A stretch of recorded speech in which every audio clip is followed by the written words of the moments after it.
Então, boa tarde, Sr. Paulo Brandão. Vamos começar a nossa entrevista para o projeto de mediação cultural. Ok. Estás presente da palavra mediação cultural? Olha, obrigada pelo convite. Nada, é assim. Curiosamente, mediação cultural é uma expressão relativamente nova. Sim. Né? Porque não assim, começou-se a ouvir há muito pouco tempo. Porque realmente... outros nomes, Yeah. guias, mentores. Sim. A questão da mediação pressupõe um interlocutor e pressupõe comunicação. Pronto, e é isso, acho que é a base da mediação, é isso. Tu não vais, no fundo, não vais alterar nada com o objeto ou com as pessoas ou com quem estás a mediar, digamos assim. Eu acho francamente a expressão interessante.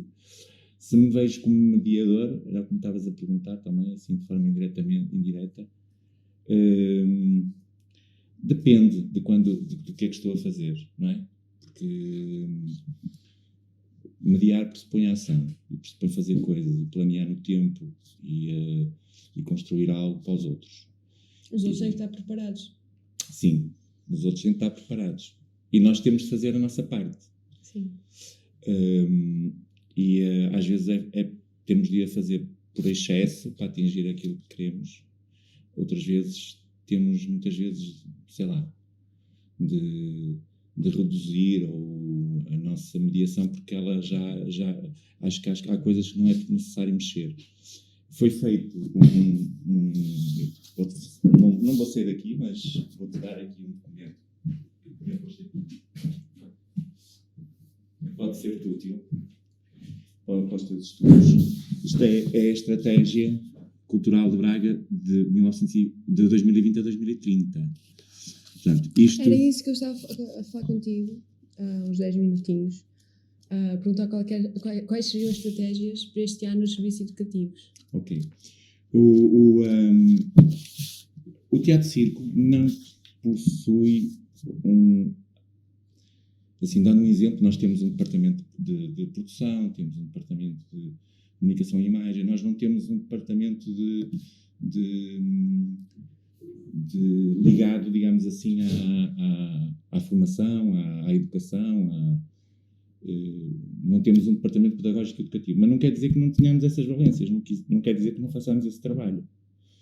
Agora, esse trabalho vai tendo expressão diferente consoante a realidade da programação. Eu explico-te. Imagina, se nós temos um espetáculo de teatro em que é possível dar formação, em que está associado a um workshop, nós damos esse workshop.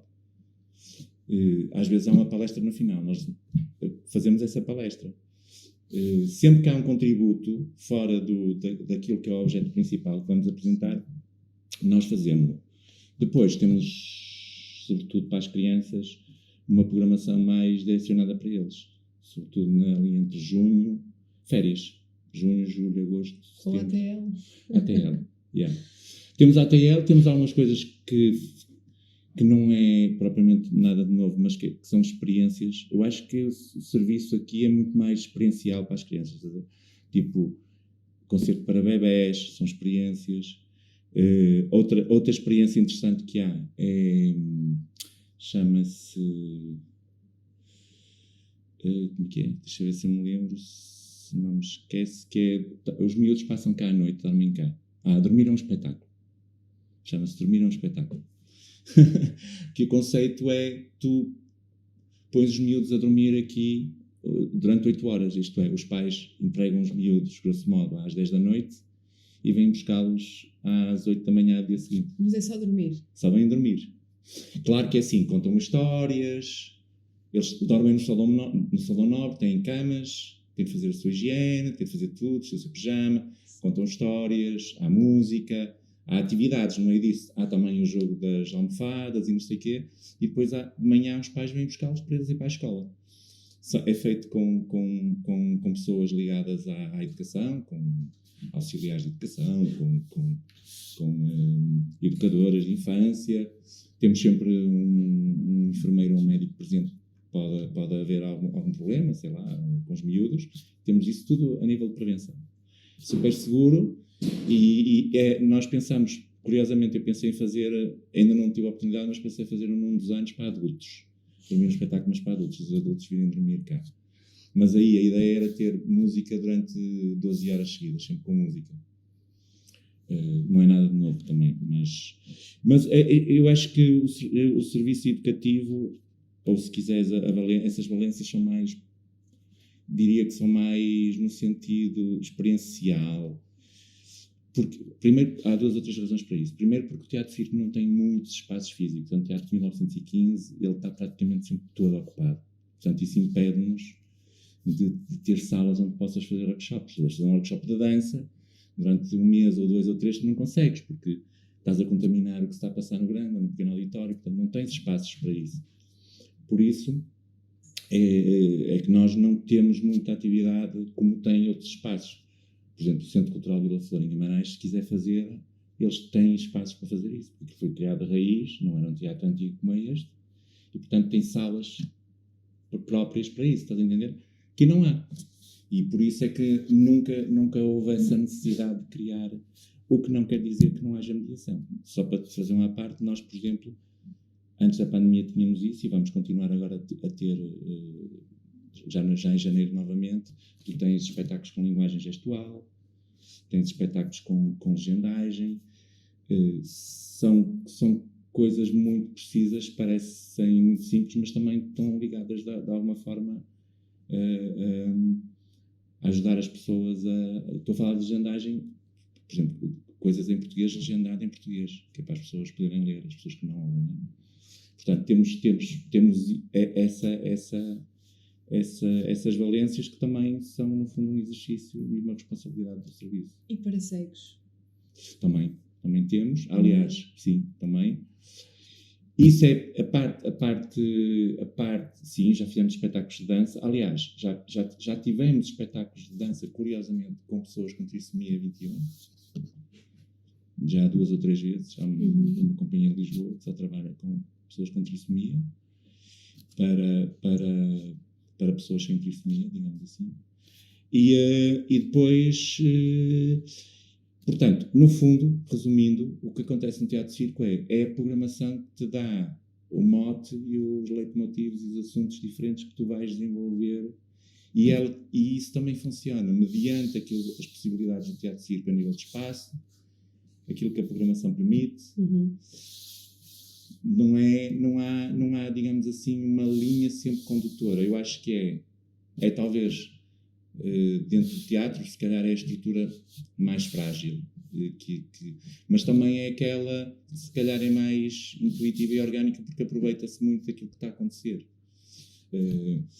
E depois também temos outras coisas menos visíveis, porque nós trabalhamos com a Gulbenkian, fazemos aqueles espetáculos da Gulbenkian, fazemos aqueles espetáculos da arte total, dança, portanto nós temos essa função também de servir, lá está, de mediadores, no fundo, de instituições. Sim, com as instituições e fazê-las, por exemplo, o Semibreve é um exemplo disso. O Semibreve, nós acolhemos o Teatro Circo acolhe o Semibreve, que é de uma associação. Só para deixar claro, o Semibreve é um festival que está a acontecer desde dia 28, sim, certo? Até amanhã, dia 31. Sim. Podes explicar? É um festival de música eletrónica, é talvez o festival mais internacional que nós temos cá. É um festival que é pensado pela Ao Mau, que é uma estrutura que existe aqui em Braga, é uma associação. E onde está também um programador que trabalha para o Teatro Circo. O Teatro Circo, desde há 2 ou 3 meses, que é uma estrutura que tem 2 estruturas, isto é, tu tens o Teatro Circo enquanto empresa, que tem o Generation, e tem o Generation enquanto estrutura, e tem o Teatro Circo enquanto estrutura. Portanto, no fundo, o Teatro Circo, empresa municipal, tem 2 diretores artísticos, o Luís Fernandes e o Paulo Brandão. O Luís Fernandes é que faz a programação do Semibreve. Portanto, no fundo, o Teatro Circo está a tentar melhorar as condições, por exemplo, do Generation, e também, porque não melhorar as condições do teatro, porque porque é preciso mais gente, as equipas são temos muito mais gente a trabalhar. Portanto, não queria perder muito, mas estava-te a dizer que o Semibreve tem workshops de sintetizadoras, tem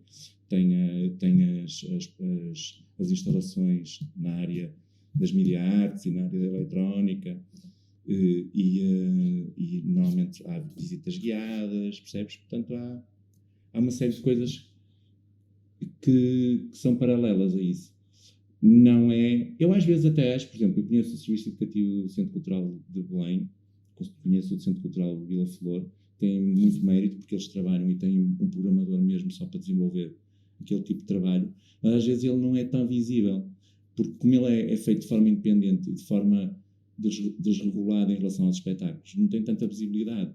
Nós, como partimos sempre dos espetáculos, normalmente, por exemplo, nós apresentámos aqui um filme há pouco tempo que é a Metamorfose dos Pássaros, que é um filme português, e que fala sobre a morte, sobretudo. A passagem do testemunho da morte através de gerações de famílias. E então teve cá um padre a falar sobre essa questão da morte e ligado à religião, mas era um padre super progressista e muito ligado à cultura, assim, Tolentino Mendonça do cinema, e então ele foi, e lá está, chamamos uma pessoa, não pôde estar a realizadora, e por acaso alguém teve a ideia de chamar esse padre, que eu não me lembro o nome, mas foi muito interessante a palestra dele. Lá está, como eu te disse, tentamos adequar um bocadinho a programação que temos e possibilitando alguma formação. Essa mediação que estás a falar. Eu acho que as câmaras municipais e os pelouros da cultura, esses sim devem ter muito mais força na área da mediação, mas devem, e fazem isso, por exemplo, a Câmara Municipal de Braga acho que faz bem isso, que é delegar a agentes artísticos, se quisermos, ou a pessoas particulares para desenvolverem projetos. Nós temos, por exemplo, o Braga em Risco, que é um projeto super interessante na área da BD e na área da ilustração de livros infantis, que tem uma série de coisas paralelas. Temos o Braga Music Week, que é uma semana de música. Há muitos eventos aí que estão ligados, digamos assim, tem o apoio da Câmara, e a Câmara acaba por ser a maior mediadora, porque para haver mediação tem de haver, grosso modo, dinheiro, tem de haver, porque é preciso construir coisas, fazer coisas, há investimento, há trabalho de pessoas, é preciso fazer informação, é preciso comunicar, é preciso contratar pessoas, é preciso há uma série de regras de segurança que temos de ter e tudo isso, e portanto tudo implica dinheiro, e implica também know-how, e implica algum saber que ao longo dos anos se vai construindo. É assim que eu vejo as coisas. Não sei se me estou a perder. Mas, por exemplo, como mediador cultural, tu achas que se fosse uma discussão mais interpessoal com o público, não confiarias tanto nesse público? Não, acho que confiaria, sim. Confiarias? Sim. Qualquer pessoa, uma criança? Sim, é uma criança muito mais, porque Honestidade. Exato. Não gostei disto. Sim, dizem que logo. Não, há algum trabalho que eu tenho alguma desconfiança. Por exemplo, em cidades pequenas não. Em cidades grandes ou médias, por exemplo, trabalho com o público. Há algumas cidades que têm um trabalho com aquele público, depois fazem jantares com o público, tentam saber, né? Tentam saber o que é que eles querem ver. Isso pode ser um pouco... Eu acho que tem de haver um meio termo. Pronto. Isso é positivo para nós, mas também tem de haver uma programação da nossa autoria, digamos assim. Porque equilibra, não é? Porque essa mediação é importante, mas também é preciso que a estrutura tenha uma determinada identidade, tenha algumas características que não são de todo as características do diretor artístico, mas são, em grande parte também são, não é? Mas nós estamos quando eu estou a fazer programação, um diretor artístico desse modo, quando está a fazer programação, tem sempre uma série de realidades que não é a dele. E, portanto, essa mediação é sempre estreita e necessária. Dou-te um exemplo. Programar em Braga seria obviamente diferente de estar no Porto a programar, entendes? Portanto, é preciso pensar que estamos em Braga, a população é que é em Braga, os acessos, o tipo de universidade que temos, o público que temos, para quem estamos a trabalhar, a questão geográfica, com quem, que programação é que os outros têm para nós fazermos diferente ou complementarmos, trabalharmos em rede. Portanto, há uma série de vetores que contribuem para essa mediação.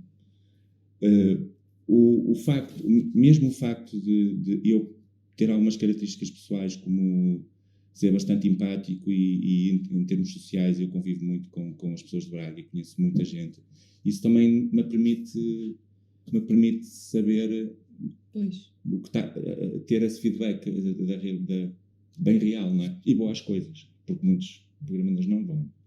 Eu vou às coisas, eu vou ver as coisas dos outros, não é? Vou ver o que é que os outros estão a fazer, como é que estão a fazer. E pronto, isso é a parte ativa nisso. E eu acho que isso é uma aprendizagem, uma evolução. Nós vamos evoluindo conforme vamos tendo essas experiências. O que eu gosto mais no teatro circo, lá está, é a variedade de públicos. No ano passado eu vim aqui às Quintas Felizes e relembro logo no concerto do André Henriques, muitos idosos. Eu acho que ainda havia muito medo. Pois foi. Foi em julho? Junho. O André Henriques foi em julho. Foi julho, foi de 15 de junho a 30 e tal de julho. Tens razão. Exato. Mas o André recordo que foi em julho, é o meu mês de aniversário. E lá está, eu via idosos e sentia que eles estavam bem cá. Sentiam-se seguros e a programação, tanto para eles como Mão Morta. Sim. Havia muita gente jovem da minha idade e muitos idosos que estavam lá ainda a sentir aquela força dos 90s. Exato. Acho que ainda estava com mais força do que eu. E eu sinto-me bem aqui, eu com 18 anos, como alguém com 75. Sim. Eu acho isso, acho que estás certa.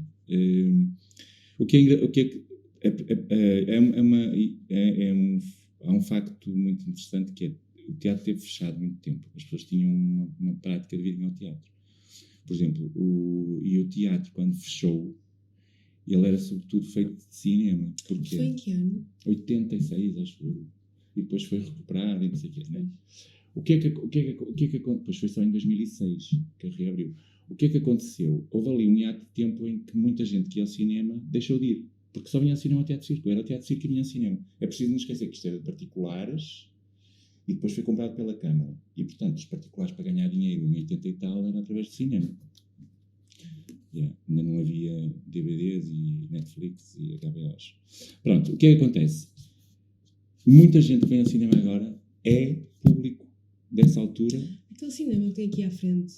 Aqui, do outro lado. Pois, não existia? Existe. Aliás, ele agora acho que fechou. É engraçado esse. Tenho pena que tenha fechado, porque por uma razão. Ele era o cinema porno também é cinema. E nós dizemos cinema porno e só passava filmes pornográficos. Mas o que é interessante nisso é que o cinema pornográfico ou o consumo da pornografia passa a ser algo que praticamente só existe nas plataformas.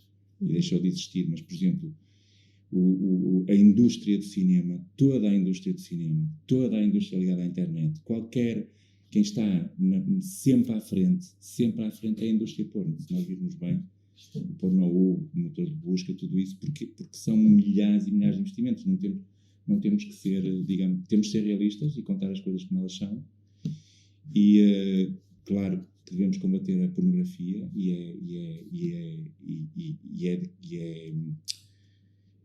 é de alterar esses hábitos e de alterar o consumo para que muita gente não seja, digamos assim, abusada e usada, porque a indústria porno é das mais terríveis, por muito cuidado que exista, E portanto, o que é que acontece? Só que realmente há um consumo muito grande, senão não havia tantas plataformas. Curiosamente, este cinema existe desde que eu sou miúdo, eu lembro de ter aqui este cinema. E ainda tinha uma máquina em película, passava filmes em película. Pronto, e era muito curioso porque tinha um público, que era um público bastante idoso que ia ver o cinema. Na verdade, acaba por ser não temos que ter o preconceito de dizer que é mais uma sala que desaparece. Eu tive uma ideia de quando tivéssemos aqui, se fizéssemos aqui um festival de cinema, eventualmente ocupar aquela sala, se ela estivesse ativa. Como nunca chegamos a construir nenhum festival de cinema, ela nunca foi necessária. Mas ela está lá, agora com a pandemia foi desativada, e acho que até mesmo o cinema erótico e porno desapareceu. Que é uma cultura B, e é uma cultura, acaba por ser uma cultura muito alternativa. Bom, de qualquer maneira, o que eu tinha a dizer sobre essa questão da mediação, é isso. Eu pessoalmente, há uma coisa que eu acho que é muito importante, que é a questão da intuição. Por exemplo, perceber, é uma coisa que se trabalha, mas não te sei responder propriamente como é que acontece. Estás a ver? Pronto, o que eu sinto às vezes é que há determinadas tendências que depois eu percebo que eventualmente aquilo vai funcionar. Por exemplo, uma aposta que eu vou fazer no próximo ano é ter bastante música ligada à terra e às coisas mais populares, tipo os bonecos de Santa Leix, cor alentejano, da Sardenha, coisas daqui da Galiza, coisas assim bem enraizadas, Porquê? Nós estivemos confinados durante muito tempo, e essa ligação à terra, de voltar às raízes, de fazer coisas com instrumentos sem ser tão construídos pelo homem, serem coisas mais simples e mais diretas. Mas eu acho que estás a fazer um bom trabalho como mediador. Lá está, tu não focas num grupo de criativos que estudaram e que sabem aquilo. Tu estás muito ativo nas redes sociais e segues muita gente aqui de Braga. Sim. E sabes o que é que eles gostam, o que eles estão a partilhar, o que fazem. Então, eu acho que é a tua forma de mediar. Sim. Não precisa ser tão complicado. Obrigado. Não. Admiro-te imenso. Então vamos passar por algumas perguntas em específico sobre mediação. Ok. Qual...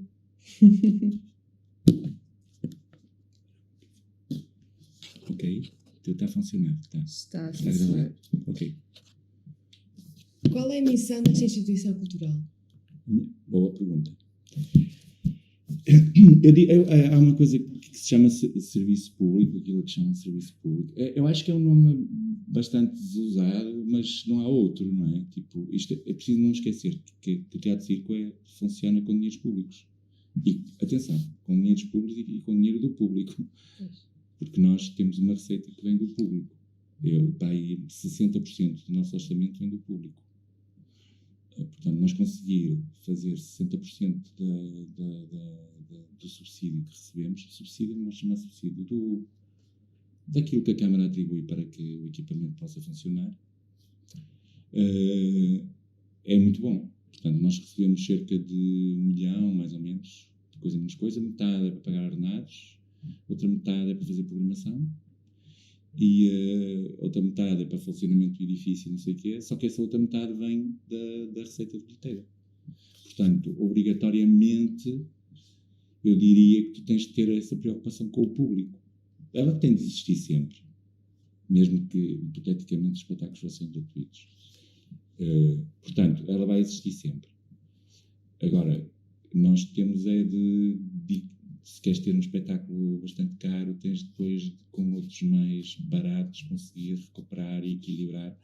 Porque nós, digamos assim, como somos uma empresa municipal, somos obrigados por lei a ter 51% do valor que nos é atribuído. Portanto, temos de recuperar. Porque se durante 3 anos isso não acontecer, o Tribunal de Contas pode mandar encerrar o teatro. Isso nunca aconteceu. Nós sempre conseguimos, enquanto cá estive, sempre consegui. Claro que assim, as cedências que fazemos também não são cedências onde a qualidade não existe. São cedências onde a qualidade está sempre presente. Por isso, quando eu falo de coisas comerciais, eu, por exemplo, vou ter o Pedro Tochas.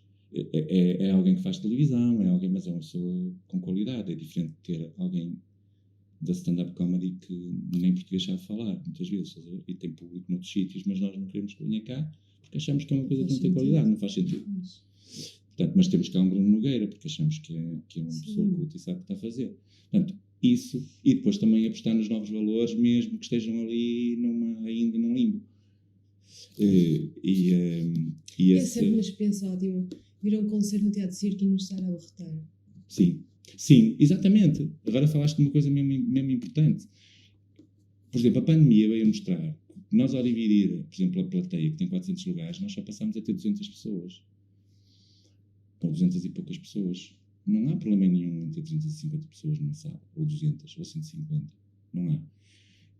Há salas mais pequenas, só que depois não tens a mesma forma de espetáculo, por causa da questão da luz, da grandiosidade do palco, da experiência que tens na sala, tudo isso. E até mesmo em termos de custos. Às vezes é mais caro fazer um espetáculo no pequeno auditório, em termos de montagem, do que no grande. Porque no grande está muito melhor equipado e é robotizado, informatizado, tudo isso. Bem, o que eu quero dizer com isso é que o facto de nós trazermos aí projetos que sabemos que são para 100 pessoas ou para 150, não tem que a sala esteja só com essas pessoas, porque o objetivo é esse. Claro que se chegarmos mais longe, melhor. Não tem que estar a apertar. Claro, fizemos aí o Fausto e foi incrível, não é? Deveria ter vindo. Foi bom. E estava cheio e pá. Não pensaram em fazer uma segunda sessão?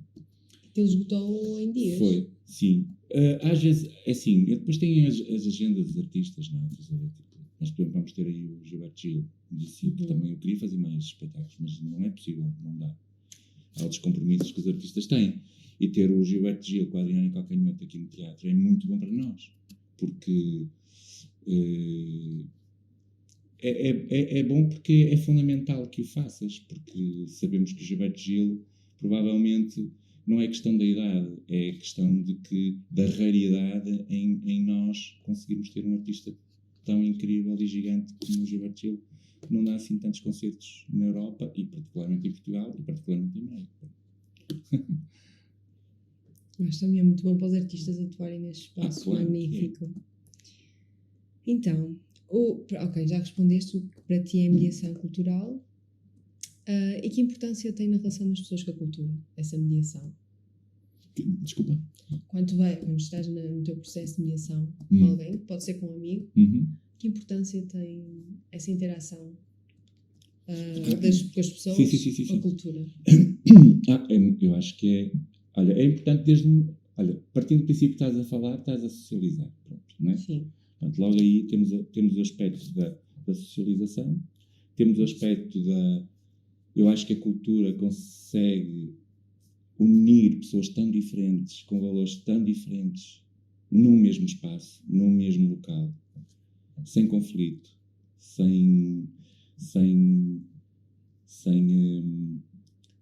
digamos assim, sem aquela energia negativa que muitas vezes acontece em outras áreas. Eu não quero ser ofensivo, como por exemplo o futebol, em que meio chega a haver ali, às vezes até confrontos físicos, não sei o quê.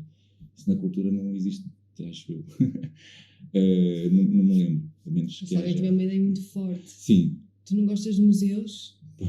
Ai, foi sacana. Pode acontecer. Pode acontecer. Mas eu vejo sempre a cultura como uma forma de união. E curiosamente, às vezes também é menos olhada, porque eu acho que as pessoas também não sabem muito bem como lidar. Não é bem um preconceito, é um não saber como lidar.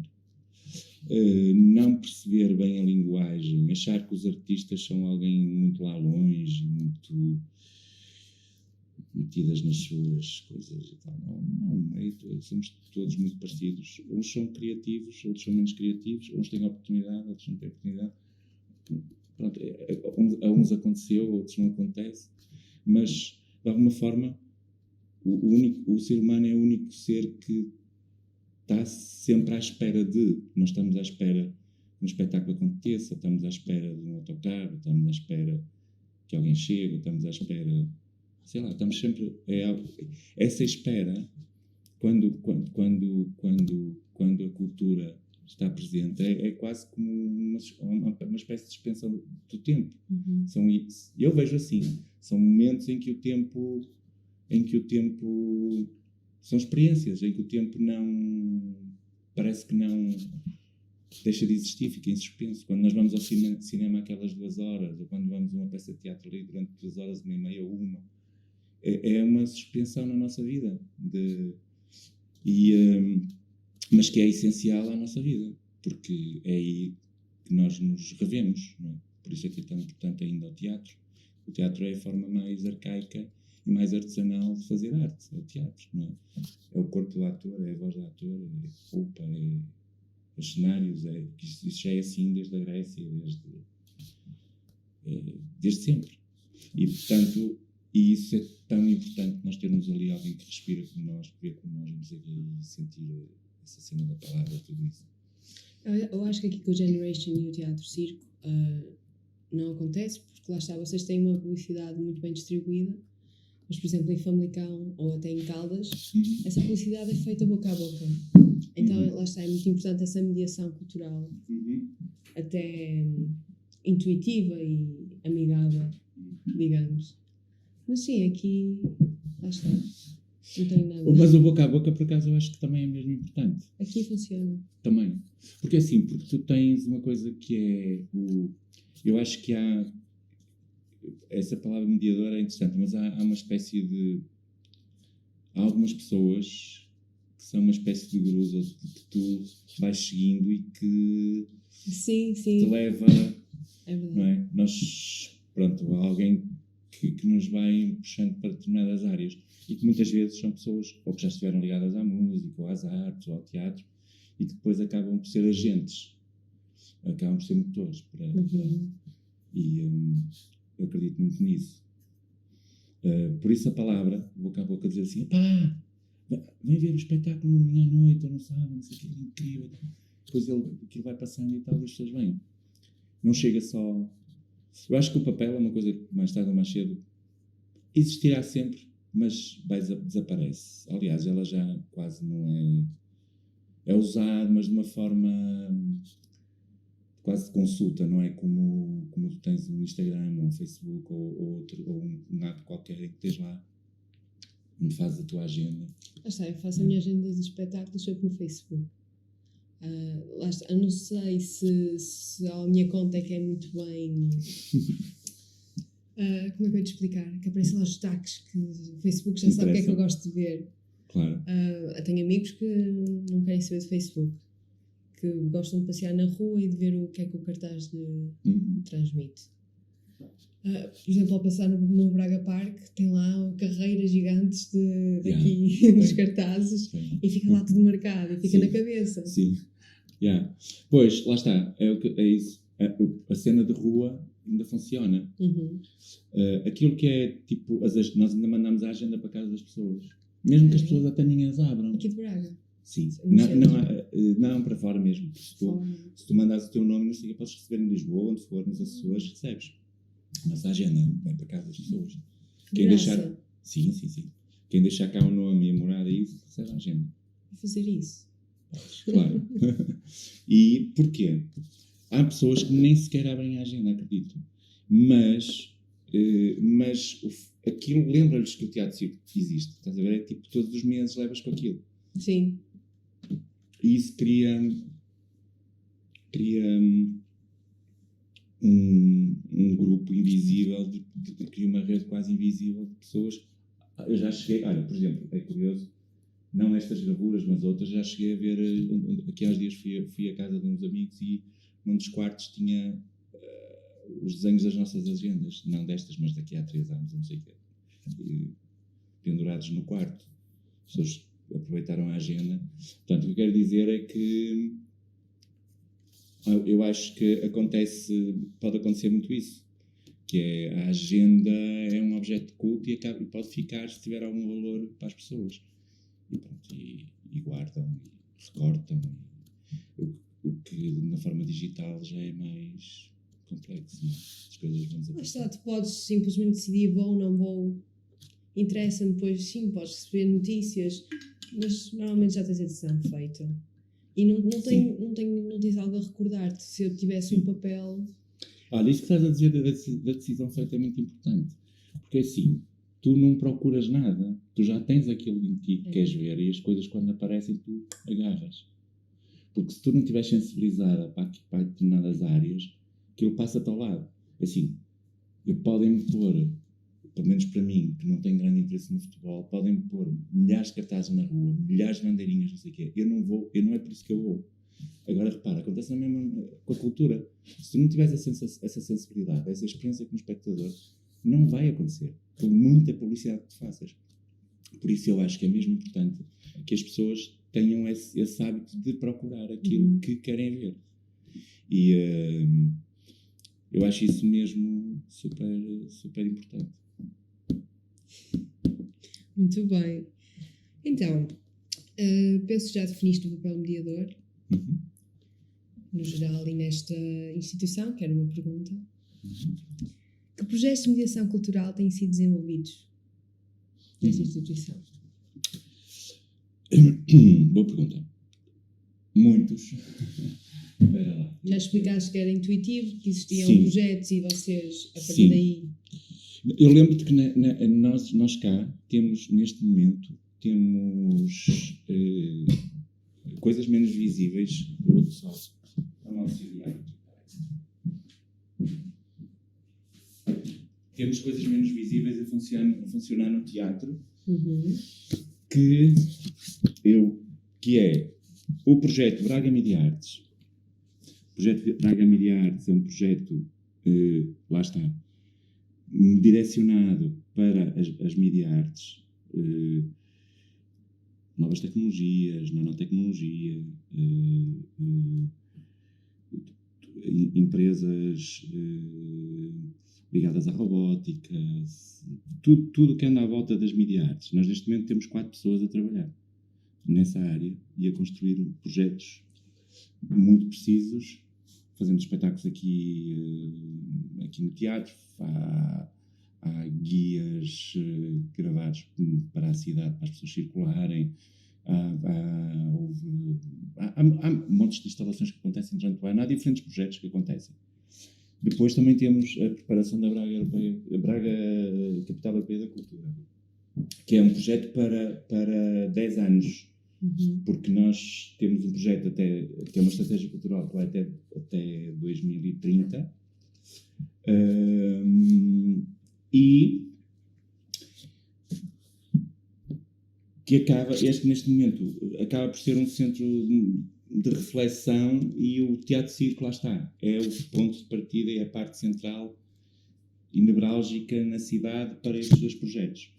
Existe ainda, digamos assim, 2 coisas que me parecem importantes nessa questão que estás a falar, que é,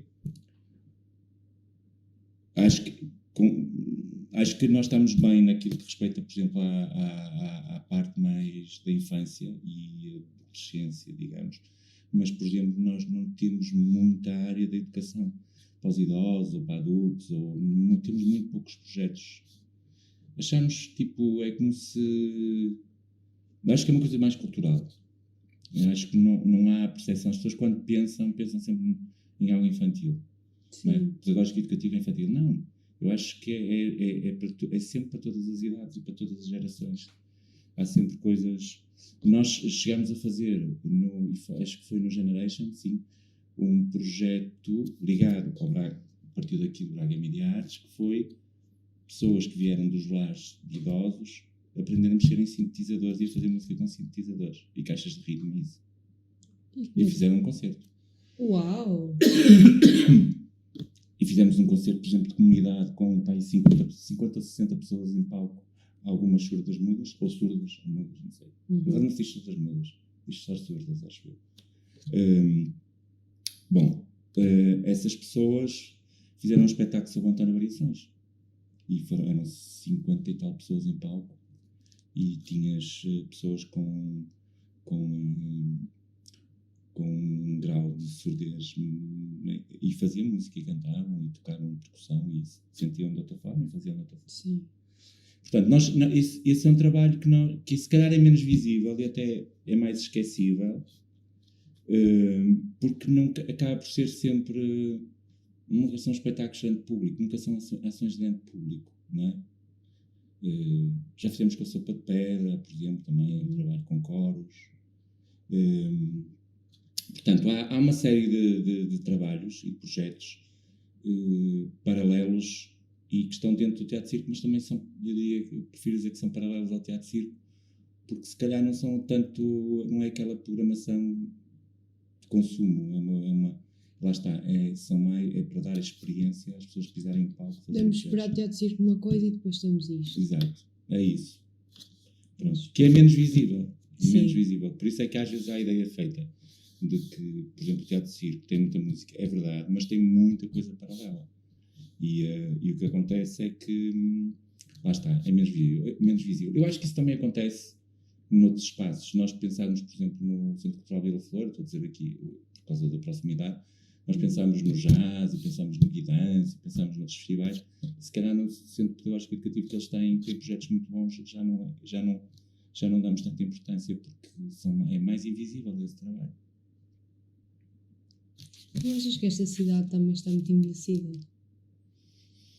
Sim, entendo. Mais do que Guimarães. Sim, eu acho que uma cidade torna-se nova, se calhar, quando tu mostras o envelhecimento dela, estás a entender? E o que Guimarães fez foi isso. Tipo, ela restaurou os espaços, conservou, deu-lhes um outro rosto, deu-lhes um outro objetivo, deu-lhes outras missões, outros equipamentos e tudo isso. Claro que há uma grande ressaca, depois da Capital Europeia da Cultura, a nível de dinheiros, a nível de...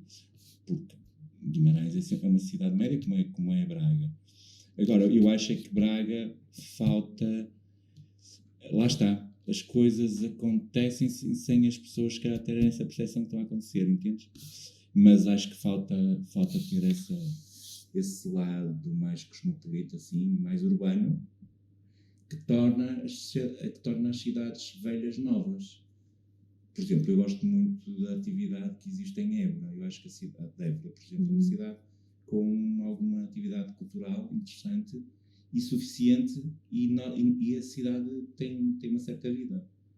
E claro que isso também é uma das candidatas da Capital Europeia da Cultura. O que me faz, e realmente Braga, comparativamente a Guimarães, falta esse lado de reconversão urbana, transformação urbana, acessibilidades, linguagem comunicacional a nível de ruas, tens toda a razão. Para a tornar nova é preciso mostrar aquilo que envelheceu. Pronto, é isso. Com que públicos costumas trabalhar e que outros públicos, os não públicos, gostarias de trazer? Lá está, aqueles que vê os panfletos, mas que não vêm cá. É verdade. Não,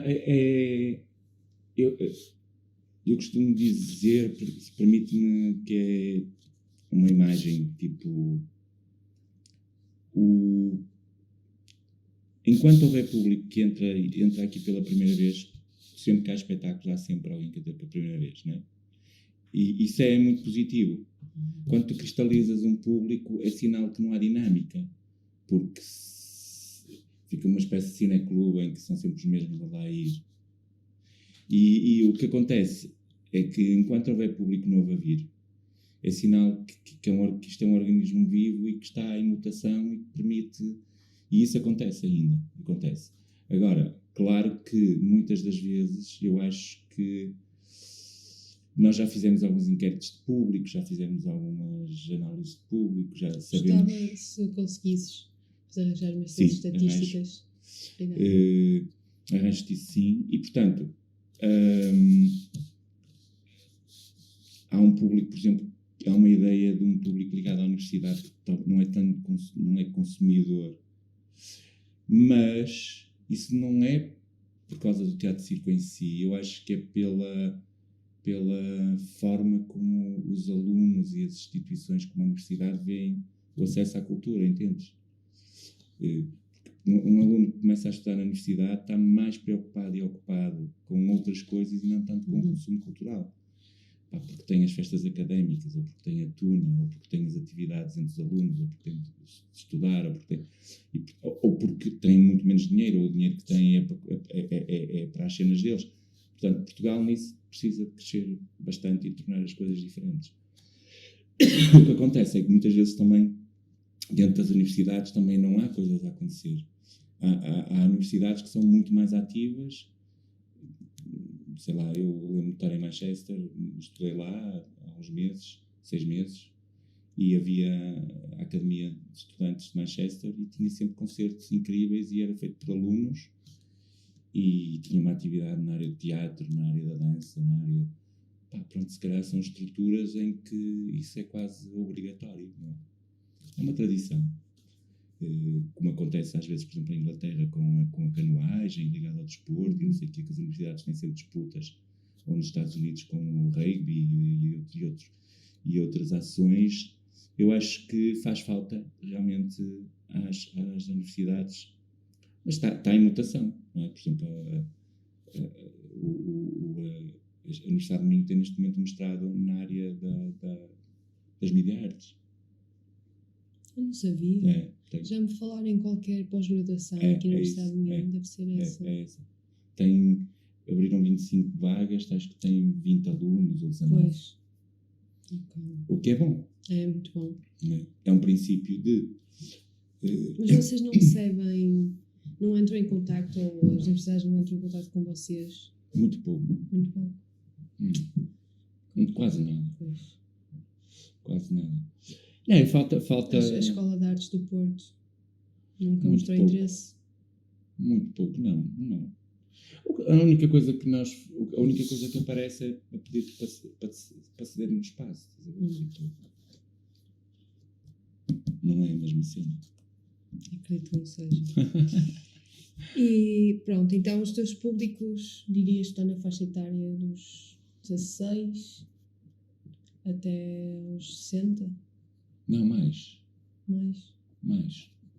Não, quando eu te digo que é público mesmo de todas as idades, sim. Eu acho que anda ali, se calhar ia ocupar mais um tempo para aí. Um público sem ser, quando não tens um espetáculo especializado para aquelas idades, vai entre os 12. A sério? É. Os pais trazem muitas vezes os miúdos. 12. Entre os 12 e depois é preciso também não... Nós também depois temos espetáculos muito direcionados para aí, mas sim, entre os 12... Tendo em conta a programação, nunca imaginaria. 70. Não vêm por vontade própria, vêm sempre porque... Mas vêm, tu vês.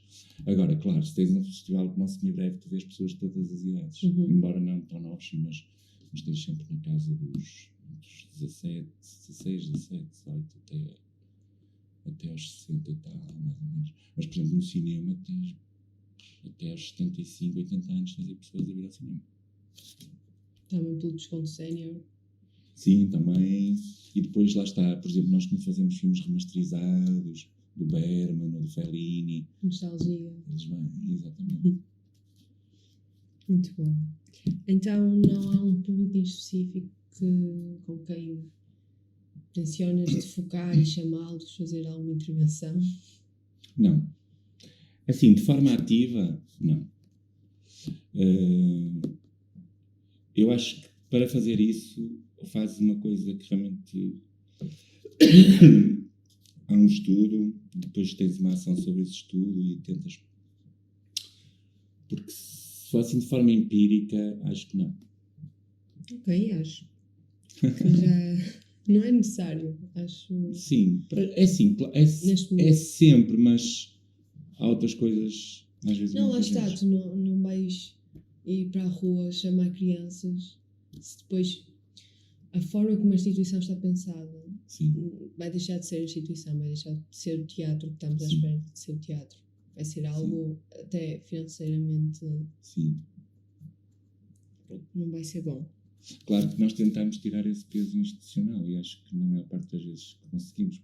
Porque tu, por exemplo, teres teres um festival como o Musa, como o Respira, como o Gente Sentada, este semibreve, epá, é muito transcendente, é bué de alternativa em relação a outras casas que são mais sisudas. Fazer programação, não são tão inventivas, não procuram tanto, não arriscam tanto. E não são referenciais, porque o teatro circo, de certa forma, também acaba por ser referencial. Acaba por servir de bitola para muitas outras coisas. Não é? Um artista que vem aqui, normalmente depois tem alguma projeção. Não é? É uma garantia de que a coisa é bem feita. Porque nós temos um brio e temos uma... procuramos que isso seja bem feito e que tenha qualidade. E estou-me a lembrar... Olha, e depois não é só isso. Tanto às vezes a estrear como a fechar. Olha o exemplo que até há pouco os Capitão Fausto vão estrear aqui o novo disco. E querem arrancar aqui no Teatro Circo. Não vão arrancar em Lisboa nem no Porto. O primeiro concerto é aqui. E eles quiseram e querem que seja aqui. Sabia que eles estavam a trabalhar no novo álbum, mas não sabia que já ia sair em fevereiro. O que do ponto de vista simbólico para o Teatro Circo é muito importante. Claro que é assim, é inegável que a sala, o equipamento e tudo isso faz com que os artistas venham cá. Mas isso não chega. Eles já vieram cá muitas vezes. 2, salvo. Portanto, mas isso não chega, estás a ver? Não te chega, porque assim, podias ter esta sala e ela estar inativa, ou estar, não é? Depende das mãos de quem estiver e depende da vontade política, sobretudo da vontade política. E nisso temos de dizer que desde que o teatro reabriu, a Câmara Municipal sempre esteve presente e sempre quis que o Teatro Circo funcionasse bem. Nas atividades, que métodos, estratégias, materiais costumas utilizar para envolver os participantes? Nas atividades? Ok. Todo tipo.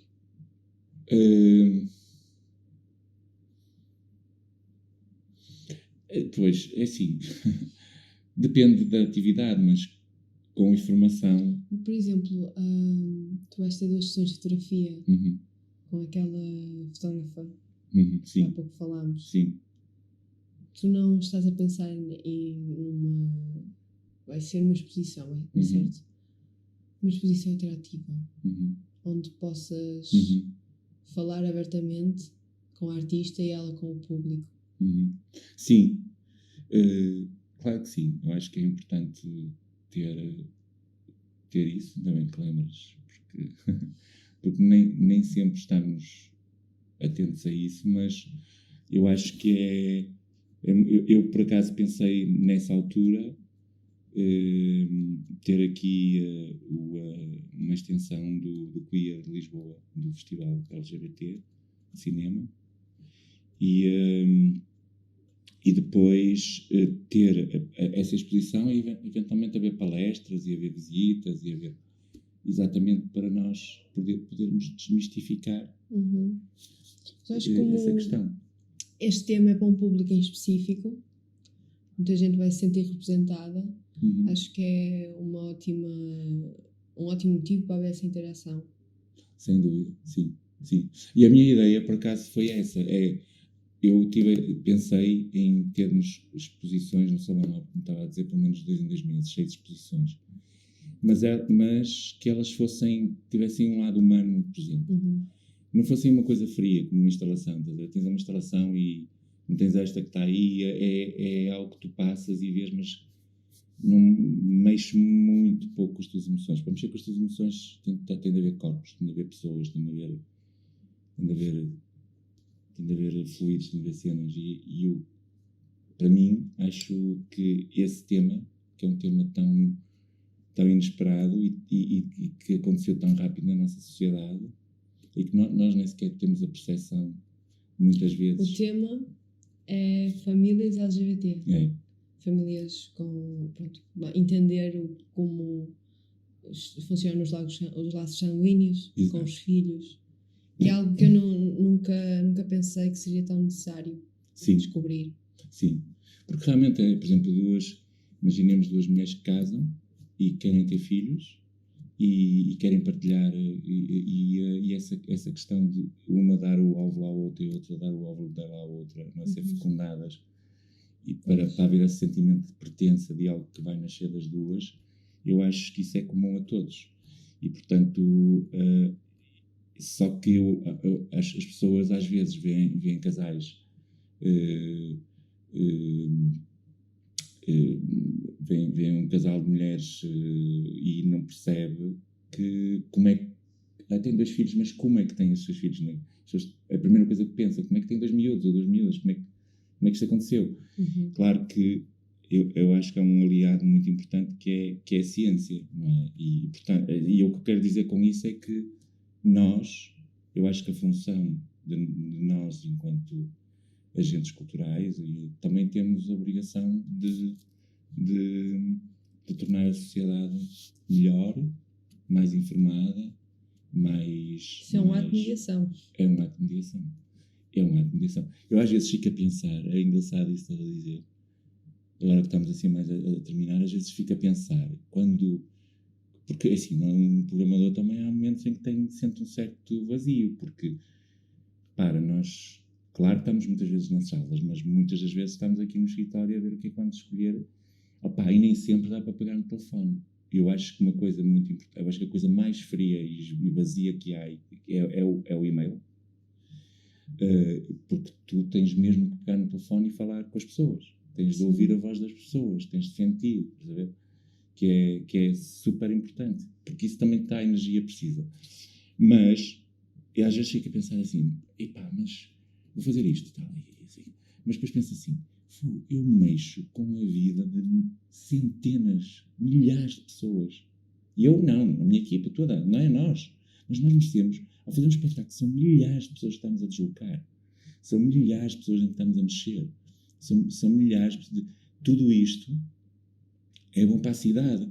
E o facto de, por exemplo, numa semana, basta eu não fazer, imaginemos, um espetáculo à sexta, quando normalmente há espetáculos à sexta e sábado, não é? Pronto. Às vezes até é mais. Mas imagina que eu, por opção, não vou fazer um espetáculo à sexta. Ou deixo de fazer às sextas. Já são 50 e tal sextas por ano em que as pessoas não se reúnem aqui. Não é? São 50 e tal semanas. Portanto, as opções que eu vou tomar quando a gente está a fazer programação, ao diminuir a programação, temos de ter muito cuidado. Nós temos mais de 300 espetáculos por ano. Portanto, e nós vemos como é que ficou a saúde mental das pessoas com a pandemia, não é? E que ainda temos, infelizmente, ainda estamos com essa herança, eu acho que ainda não estamos decorados, ainda estamos aqui na ressaca disso tudo. Mas acho que também aprendemos com isso e, portanto, como eu estava a dizer, ao pensar que estamos a mexer na vida de milhares de pessoas, não é? Temos uma responsabilidade gigante, porque eu acredito mesmo, porque como estavas a dizer no início, eu enquanto pessoa, o que eu estudei foi teatro, mas onde eu aprendi as coisas foi no Teatro Nacional São João, onde eu estive, e depois aprendi sozinho na Casa das Artes Famalicão e no Teatro Circo, mas antes aquilo que me formou foi ser espectador. Portanto, eu acho que ser espectador... Não é só ser espectador, é saber o que olhar. Sim, mas começou essa curiosidade, estás a ver, de ir ao teatro, de perceber essa admiração que tu tens também pelos artistas, de perceber... Nós aprendemos bem, não é, com isso, faz parte da dinâmica, e estamos sempre a evoluir, e estamos sempre... Eu gosto mais da palavra evoluir que crescer, porque acho que crescer pressupõe tempo, evolução não, é uma coisa antológica, e a evolução também tem as suas fases de descida, de crescimento. Sim, exato. E por isso é que eu não gosto de dizer, a pessoa cresceu. Não, evoluiu. A pessoa, acho que é uma evolução, é um caminho. E isso acontece com a cultura, isso acontece... Acho que é isso, acho que é um pouco isso. E também, pronto, é preciso também não esquecer, não sejamos ingênuos, que a cultura é um enorme negócio, não é? Também, claro, estamos numa sociedade onde o capital é muito importante e as ideias liberais são muito importantes, E o exercício da cultura é feito aí e é feito com os mesmos instrumentos e com as mesmas exigências. Portanto, não vamos ser... Há muito negócio nisto, não é? As pessoas ganham dinheiro, é um negócio, é business. E, claro, que há uns e outros são mais ou menos afetados por isso. Mas aqui no Teatro Circo, felizmente, não sentiram, por exemplo, na Casa da Música, muita gente saiu disto afetada. Foi.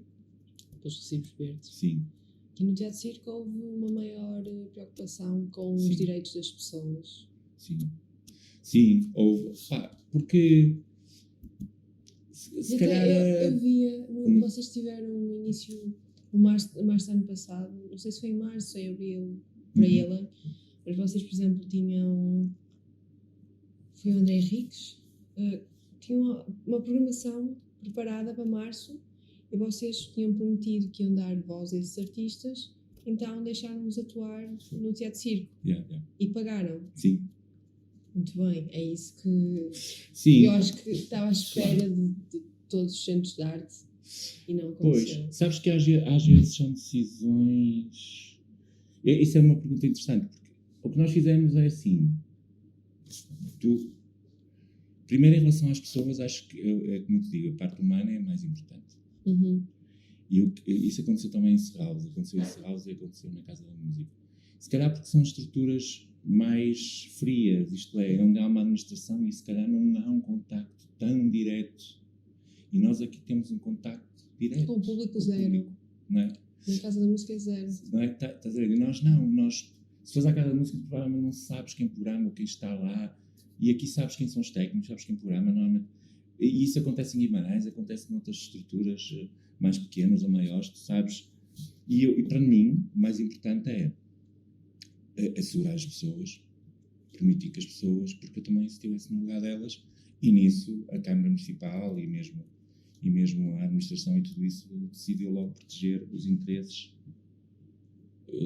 assegurar isso, até porque seria feio para nós, acho que não é nada. São direitos humanos. Elegante. São direitos humanos. Ninguém tem culpa que a pandemia surgisse. E, portanto, havendo essa possibilidade, e só tivemos a ganhar com isso. Porque as pessoas e saíram da pandemia mais motivadas, claro. Acredito. Queriam criar. Sim, eu acho que sim. Só temos mais 2 perguntas e já podemos acabar com esta entrevista para não ficar assim tão longa. Acho que já excedemos o tempo que tínhamos planeado. Que desafios tens enfrentado no teu dia-a-dia, nesta instituição e no serviço educativo? No dia-a-dia, eu acho, para te ser franco, eu acho que o desafio maior é nós termos, se calhar, uma resposta mais adequada àquilo que acontece no dia-a-dia. Eu vou explicar.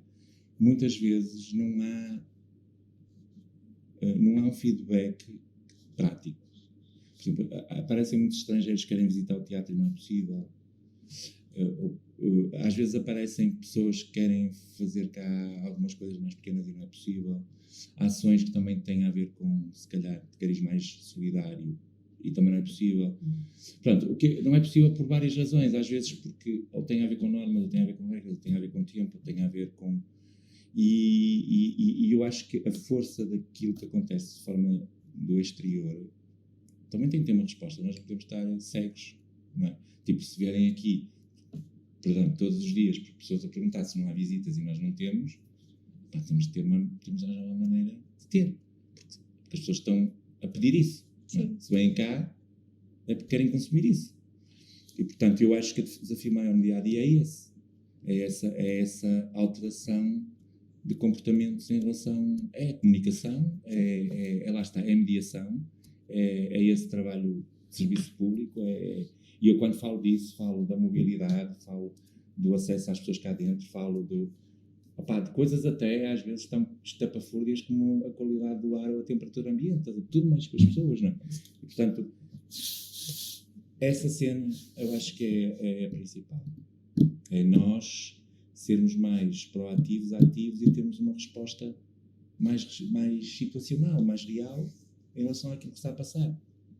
Uma resposta. Não sermos passivos. eu não estou a dizer que nós somos passivos de forma, digamos assim, de forma passiva. Eu diria, nós não somos passivos, tipo, sabemos e assobiamos para o lado. Não, nós estamos conscientes de que temos de trabalhar isso. São muitas coisas ao mesmo tempo. Exato. Portanto, temos de fazer escolhas. Pois. Yeah. Alguma coisa tem que acontecer. Alguma coisa tem que acontecer. Por último, qual foi o projeto ou os projetos que mais gostaste de trabalhar aqui no Teatro Circo? Se quiseres também falar de alguns projetos lá na Casa de Arte de Famalicão. Olha, eu gostei, os projetos que eu mais gostei de fazer em relação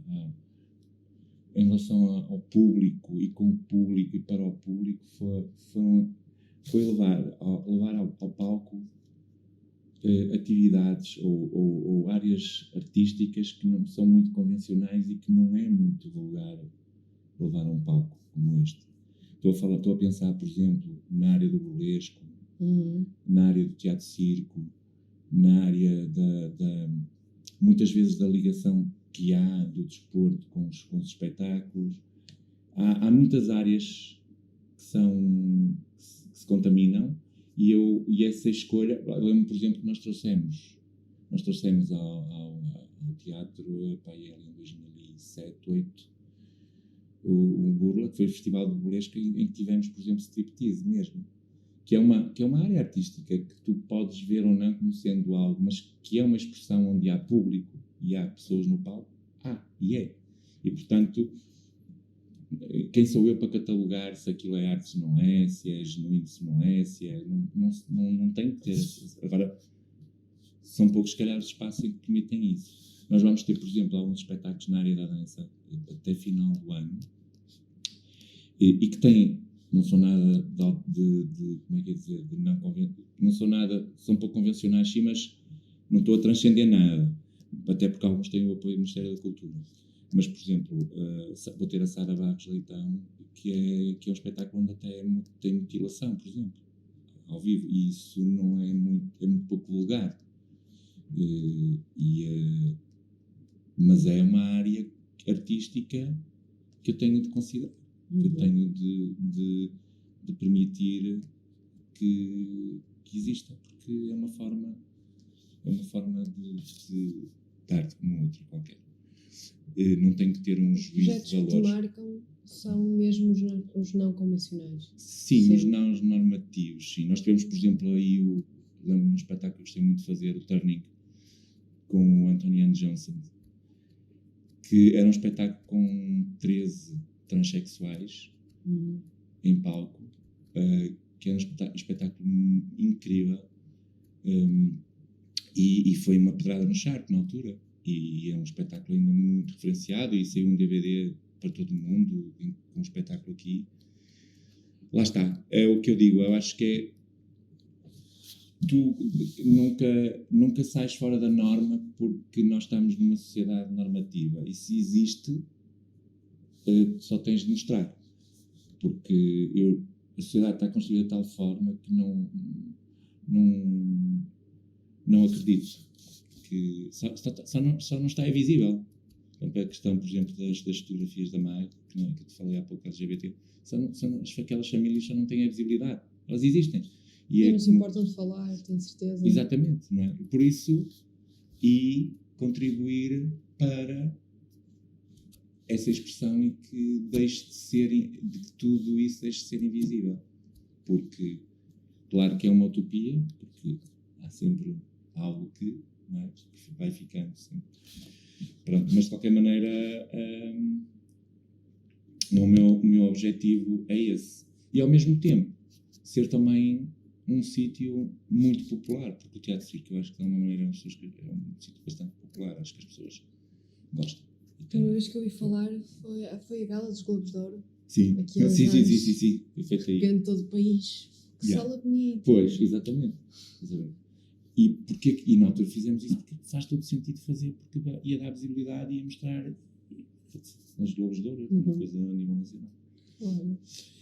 E também o concerto ao vivo de Jorge Palma. Sim.